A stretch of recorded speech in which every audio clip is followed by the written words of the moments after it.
Where are you? You're there. Okay.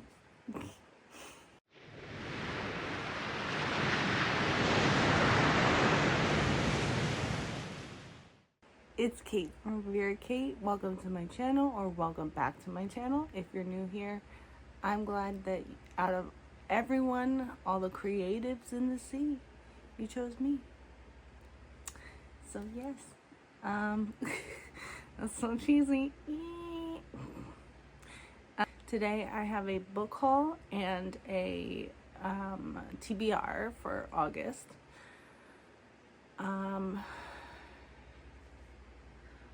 So we'll jump right into the TBR and then we'll do the book haul. So let me put my knitting away.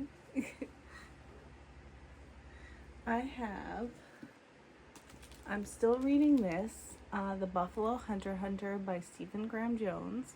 It's a great vampire novel set in the 1800s in like Montana, so it's really interesting. And I'm on page 59. I got this about a month ago from the library and I haven't returned it yet, so we're gonna keep reading it until we're done. I'm reading The Wayfinder by Adam Johnson. He's a Pulitzer Prize winner.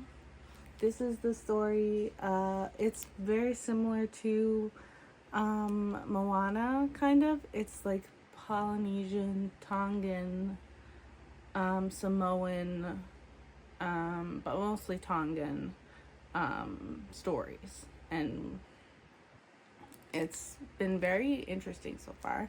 I've read to what page? Let's see, page 67, so I'm moving through it. I've only read for about 3 hours, and I'm doing a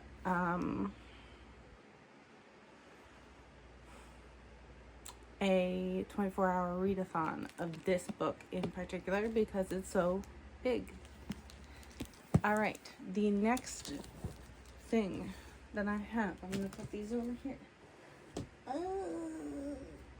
There we go. I'm gonna get up my spreadsheet. Those are my books that I'm reading, not for HRCYED. My HRCYED TBR in July, I focused on Choose Your Party and Bookception. And for the month of August, I'm going to be focusing on, where is it? Secret Prompts, I think. The book that I'm going to read outside for the month of August is also a queer story or author. Actually, let's just do the 12 until we finish them. So I'm gonna be working on first, for reading outside, I rolled a queer author or story, number 4, and I chose Giovanni's Room by James Baldwin. So Giovanni's Room was published in 1956, and it is set in the contemporary Paris of America. No, what? Okay, I don't know. Set in Paris, I guess. All right, Giovanni's Room. Set in the contemporary Paris of American expatriates, liaisons, and violence, a young man finds himself caught between the desire and conventional morality. James Baldwin's brilliant narrative delves into the mystery of loving with a sharp, probing imagination, and he creates a moving, highly controversial story of death and passion that reveals the unspoken complexities of the heart. It is about a man, an American, who goes to Paris and falls in love with another man. So that is the LGBTQ aspect of it. The next book I have, with a pun in the title, written by a disabled or uncommon author or protagonist, is The Importance of Being Earnest by Oscar Wilde. Oscar Wilde was a little quirky, so I'm going to count that because he's not very common. The importance of being earnest. Alright, Oscar Wilde's madcap farce about mistaken identities, secret engagements, and lovers' entanglements still delights readers more than a century after its 1895 publication and premiere performance. The rapid-fire wit and eccentric characters of The Importance of Being Earnest have made it a mainstay of the high school curriculum for decades. Cecily Cardew and Gwendolyn Fairfax are both in love with the same mythical suitor. Jack Worthing has wooed Gwendolyn as Ernest, while Algernon has also posed as Ernest to win the heart of Jack's bored Cecily. When all four arrive at Jack's country home on the same weekend, the rivals to fight for Ernest's undivided attention, and the Ernests claim their beloved's pandemonium breaks loose. That's really complicated. Only a senile nursemaid and an old, discarded handbag can save the day. Okay. This Prestwick House literary touchstone edition includes a glossary and reader's notes to help the modern reader appreciate Wilde's wry wit and elaborate plot twist. Sounds witty, sounds fun, sounds, if dare I say, punny. Ooh. Okay.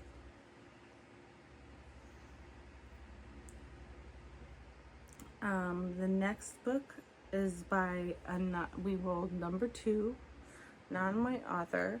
So, and we have to read it while doing a hobby or craft. And that's going to be The Obelisk Gate by N.K. Jemisin.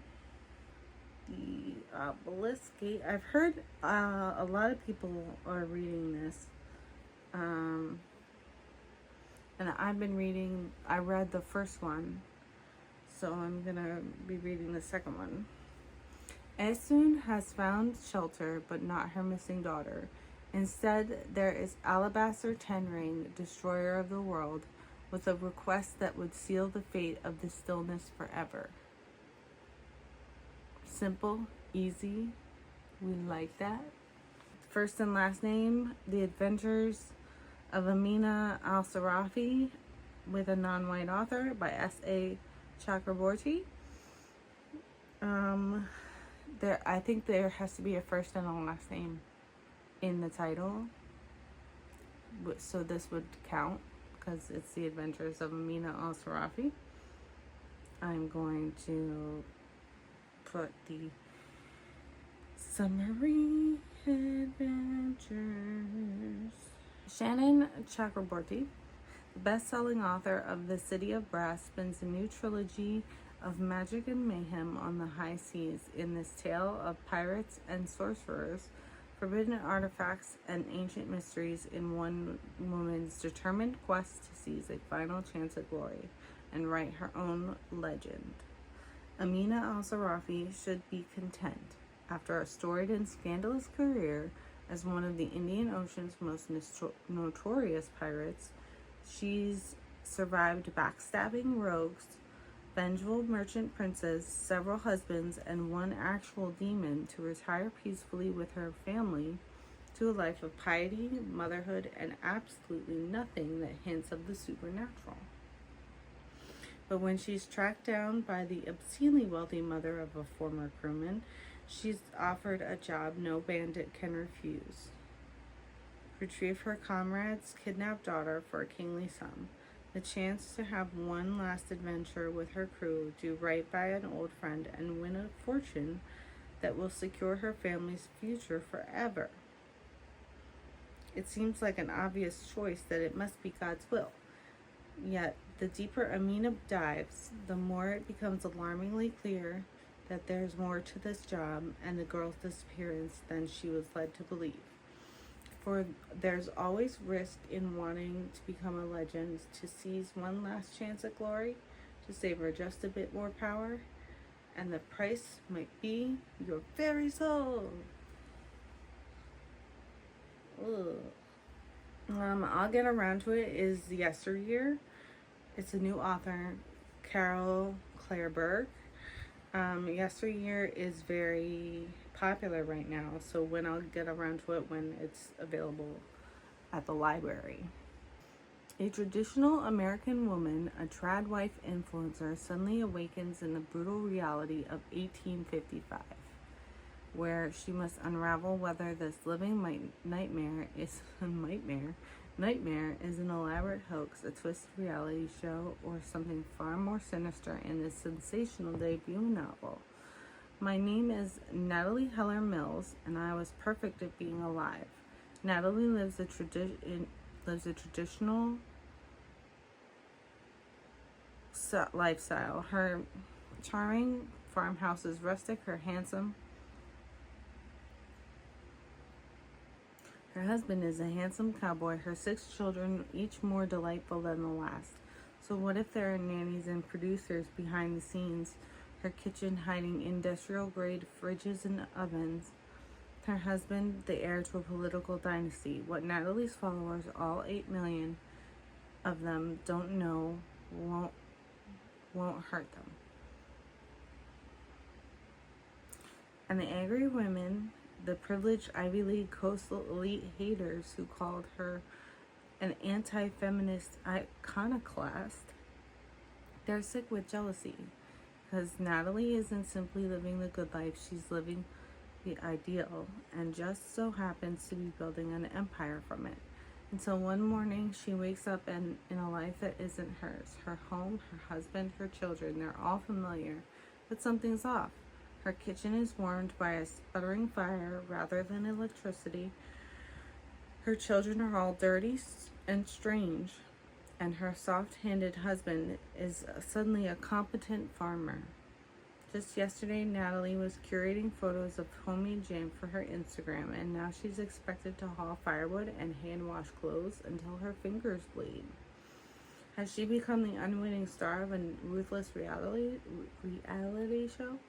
Could it really be time travel? Is she being tested by God? By Satan? When Natalie suffers a brutal injury in the woods, she realizes 2 things. This is not her beautiful life. She must escape by any means possible. A gripping, electrifying novel that is as darkly funny as it is frightening. Yesteryear is a gimlet-eyed look at tradition, fame, faith, and the grand performance of womanhood. That sounds so interesting. I hope it's good. Let me know if you've read it in the comments down below. Don't give away any spoilers though.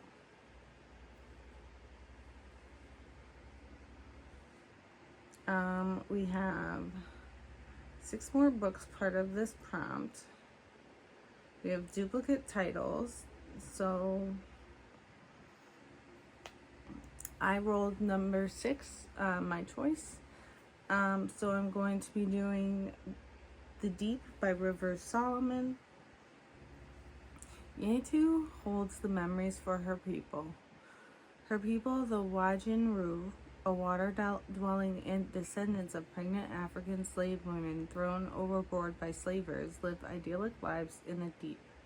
Their past, too traumatic to be remembered regularly, is forgotten by everyone save one, save the historian. Yetu remembers for all the Wajinru, and the memories, painful and wonderful, traumatic and terrible and miraculous, are destroying her. And so she flees to the surface, escaping the memories of the expectations and the responsibilities, and discovers a world the Wajinru left behind long ago. Yetu will learn more than she ever expected to about her own past and about the future of her people. If they are to survive, they'll need to reclaim the memories, reclaim their identities, and own who they really are. Inspired by the hit song by Clipping, The Deep will resonate long after the last page is turned. I've never read a River Solomon, so I'm excited for reading their book. We have Aragon as a Childhood Miss by Christopher Paolini, and that's my choice. Aragon by Christopher Paolini is part of the Inheritance cycle. One Boy, One Dragon, A World of Adventure. When Aragon finds a polished blue stone in the forest, he thinks it is the lucky discovery of a poor farm boy. Perhaps it will buy his family meat for the winter. But when the stone brings a dragon hatchling, Aragon soon realizes he has stumbled upon a legacy nearly as old as the Empire itself. Overnight, his simple life is shattered, and he is thrust into a perilous new world of destiny, magic, and power. With only an ancient sword and the advice of an old storyteller for guidance, Aragon and the fledgling dragon must navigate the dangerous, terrain and dark enemies of an empire ruled by a king whose evil knows no bounds. Can Aragon take up the mantle of the legendary dragon riders? The fate of the empire may rest in his hands.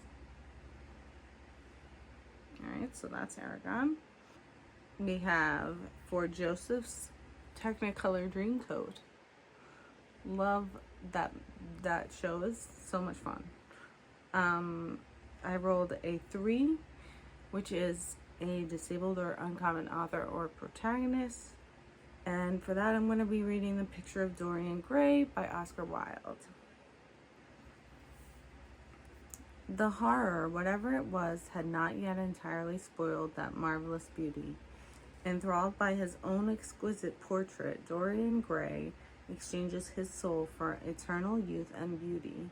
Influenced by his friend Lord Henry Wotton, he is drawn into a corrupt double life, indulging his desires in secret, while remaining a gentleman in the eyes of polite society. Only his portrait bears the traces of his decadence.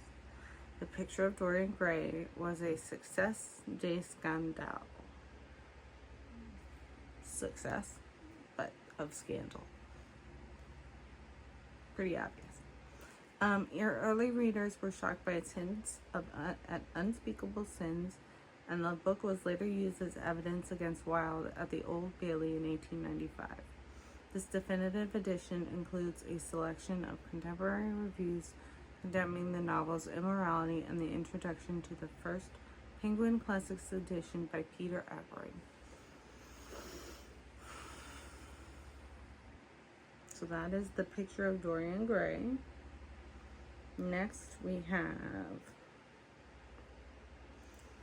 everyone's favorite for a doom scroll. I scrolled on Instagram and I landed on, obviously, the only important book of this year, Dungeon Crawler Carl.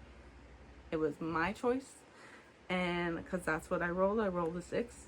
And Dungeon Crawler Carl is written by Matt Dinniman, and it is so popular. I didn't really want to read it, to be honest, but I guess I'm gonna be obsessed after this. This is part of the Dungeon Crawler Carl series. Let's see. The apocalypse will be televised. Welcome to the first book in the wildly popular and addictive Dungeon Crawler Carl series, now with bonus material exclusive to this print edition. This is what I'm reading online, so don't listen to that. You know what's worse than breaking up with your girlfriend? Being stuck with her prize-winning show cat. You know what's worse than that? An alien invasion, the destruction of all man-made structures on Earth, and the systematic exploitation of all the survivors for a sadistic intergalactic game show. That's what. Join Coast Guard vet, Carl and his ex-girlfriend's cat, Princess Donut, as they try to survive the end of the world, or just get to the next level in a video game like trap-filled fantasy dungeon. A dungeon that's actually the set of a reality television show with countless views across the galaxy. exploding goblins, magical potions, deadly drug-dealing llamas. Okay. This isn't your ordinary game show. Welcome, crawler. Welcome to the dungeon. Survival is optional.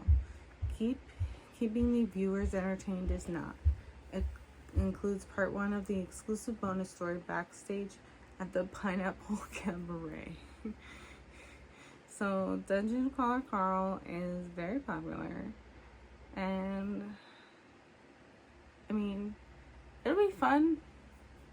And that's good enough. And then we have our next prompt is movement, which means I'm going to be reading a book while I move. And for this one, I rolled a 4. Okay, so we have Less by Andrew Sean Greer for queer author or story. This is part of the Arthur Less series. And it says, problem, you are a failed novelist about to turn 50. A wedding invitation arrives in the mail. Your boyfriend of the past 9 years, now engaged to someone else. You can't say yes. It would be all too awkward. And you can't say no. It would look like defeat. On your desk are a series of half-baked literary invitations you've received from around the world. Question, how do you arrange to skip town? Answer, you accept them all. If you are Arthur Less, thus begins an around the world in 80 days fantasia that will take Arthur Less to Mexico, Italy, oh man, Germany, Morocco, India, and Japan, and put thousands of miles between him and the problems he refuses to face. What could possibly go wrong? Well, Arthur, will almost fall in love in Paris, almost fall to his death in Berlin, barely escape a Moroccan ski chalet from a Sahara sandstorm, accidentally book himself as the only writer in residence at a Christian retreat center in southern India, and arrive in Japan too late for cherry blossoms. In between, science fiction fans, crazed academics, emergency rooms, stylists, doctors, exes, and on a desert island in the Arabian Sea, the last person on earth he wants to see. Somewhere in there, he will turn 50, the second phase of his life, as he thinks it, falling behind him like the second phase of a rocket. There will be his first love, and there will be his last. A love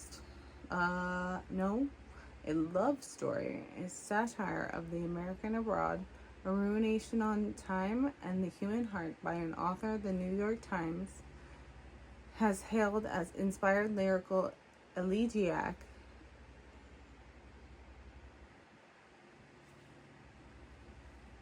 Elegiac? Why did I read that word? Ingenious, as well as too sappy by half. Less shows a writer at the peak of his talents, raising a curtain on a shared human comedy. I'm going to Google that word.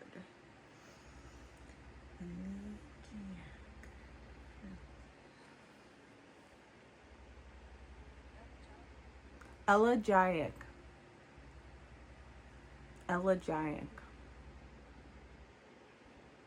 Weird.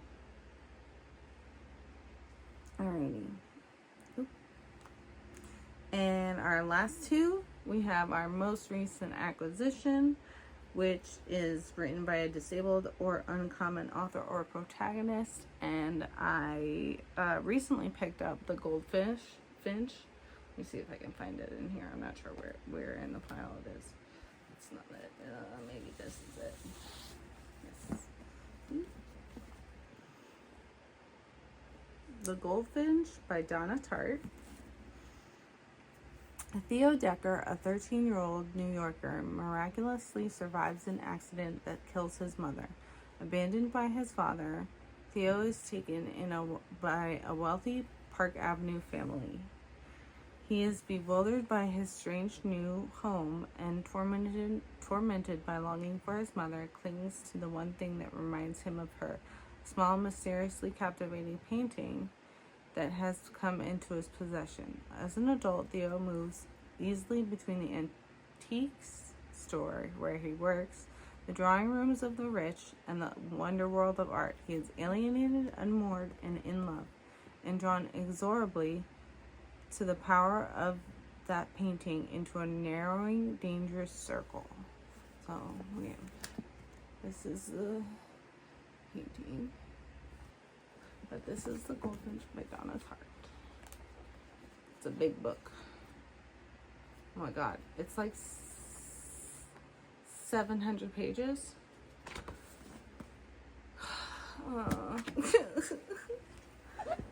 And we have our last book, Emma by Jane Austen. Last name is a first name. I do know someone named Austen. It's a self-published book, I believe. I mean, that at that time it was basically self-published. It's fine. This is not on my want to read list already. Here we go. Emma Woodhouse is one of Austen's most captivating and vivid characters. Oh, that's not.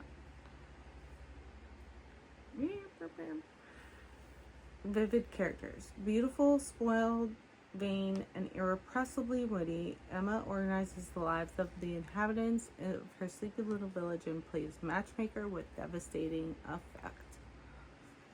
So those are my 12 books that I'm planning on reading for HRCYED this month. Which, like, we're not going to do that either. I still have to finish.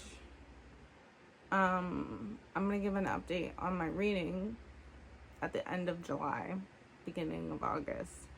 But I'm not done with The Count of Monte Cristo. I'm going to be reading this behemoth. Like, let's not. Alright, so this was my recent acquisition. I also have all the odes by Pablo Neruda, who's a famous poet that I read about. So it's just poetry, and it's probably beautiful. Pablo Neruda was a master of the ode, which he conceived as an homage to just about anything in his life, from a box of tea to the clouds in the sky, from the moon to his own friendship with Federico Garcia Lorca, from the seasons to his favorite places in Chile. He was in his late 40s when he dedicated himself to writing an ode a week, and in the end, he produced a total of 225. Distributed throughout his varied oeuvre. I don't know. This bilingual edition gathers all his odes together for the first time in any language. Edited by the distinguished translator and scholar Ilan Stavins, and rendered into English by an assortment of accomplished translators, including Philip Levine, Paul Muldoon, Mark Strand, and Margaret Sayers Peden. The odes read collectively like the diary of a man in search of meaning, singing to life itself. All the odes is a lasting statement on the role of poetry as a lightning rod during tumultuous times. So this book is so cool. I'm so excited to be reading this. Like, this is a book to add to my poetry collection, which, speaking of poetry, I also picked up this beautiful 1950s. Wait, when was this? This says 1900 to 1950. So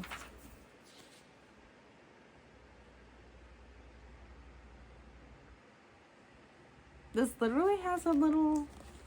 I got this from I got this from the library. They had a garage, like a library sale, and this is from those people. She signed it. She'll be glad to know it made it. This was published in 1958. And it's all of the modern, it's called Modern Verse in English. 1900 to 1958. So let's see, we have Wasteland, The Wasteland in here. T.S. Eliot's in here. D.H. Lawrence is in here. Wallace Stevens. Robert Frost. Yeats is in here. Cool. So that's that one. Next, I got a physical copy of Piranesi by Susanna Clark. I have her other book, Jonathan Strange and Mr. Norrell, in my library, but I haven't read it yet. So I'm excited to maybe start with this one. Piranesi's house is no ordinary building. Its rooms are infinite, its corridors endless, and its walls lined with thousands upon thousands of statues. Within the labyrinth of halls, an ocean is imprisoned, waves thunder up staircases, rooms are flooded in an instant. But Piranesi is not afraid. He understands the tides as he understands the pattern of the labyrinth itself.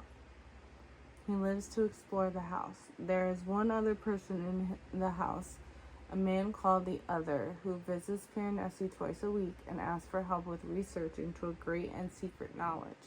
But as Piranesi explores, evidence emerges of another person, and a terrible truth begins to unravel, revealing a world beyond the one Piranesi has always known. So that's that one. This has won the Women's Prize for Fiction in 2021. I think we have another poetry. No, not poetry. This is not poetry. I didn't know that. Okay, so this is Jhumpa Lahiri. She won the Pulitzer Prize. I have Interpreter of Melodies. I read it in college. I don't remember it right now, so I might be due for a reread. This says, meet the Ganguly family, new arrivals from Calcutta, trying their best to become Americans, even as they pine for home. The name they bestow on their firstborn, Gogol, betrays all the conflicts of honoring tradition in the New World. Conflicts that will haunt Gogol on his own winding path through divided loyalties, comic detours, and wrenching love affairs. This is The Namesake.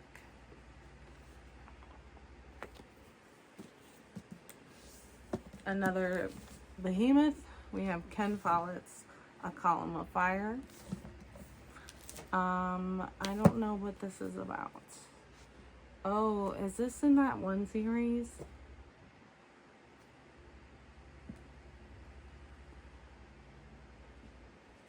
Oh, this is the third one. Okay, so this is in the Pillars of the Earth series. This is the third one.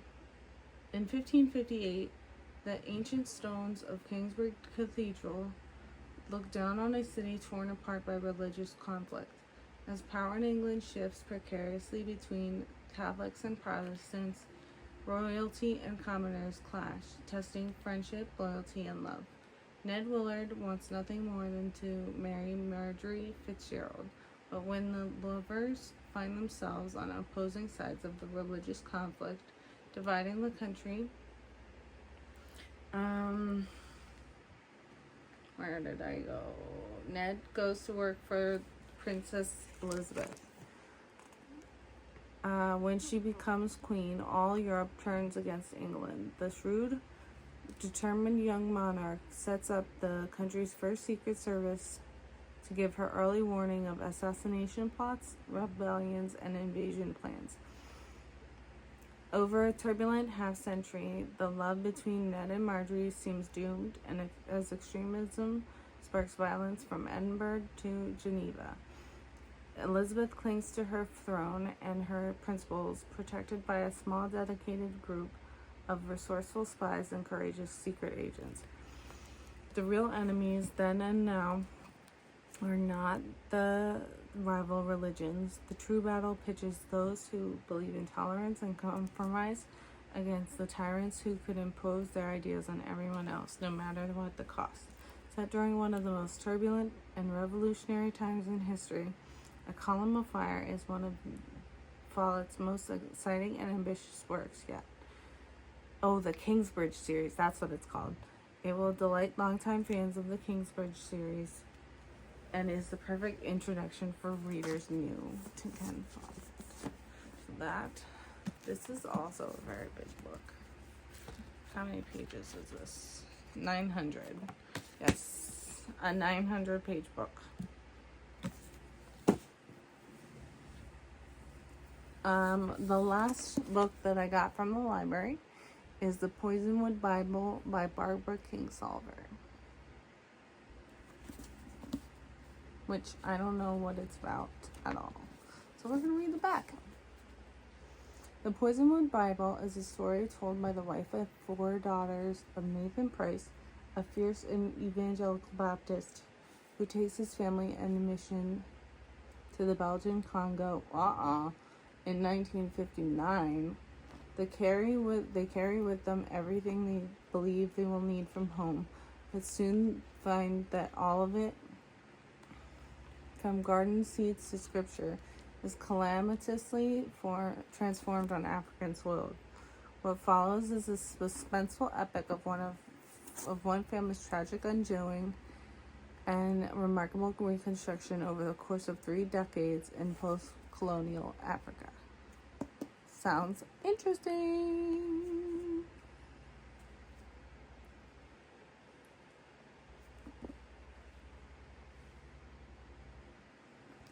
Sounds interesting, right? Sorry, I'm a goofball. Yeah, so I've got a total of 8 books or 7 books in my home. So let's put them all on the stack. No, there's 8.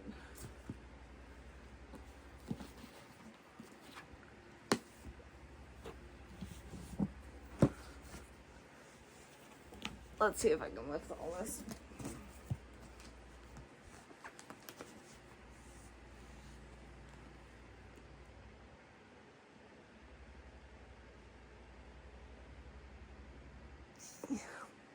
Alright, so that is my TBR for the month of August. We're not going to finish all of it, but we're going to work on it as much as we can, especially for HRCYED. And my haul too. So I hope you have a good rest of your week. Follow me on the social media, Instagram, Substack.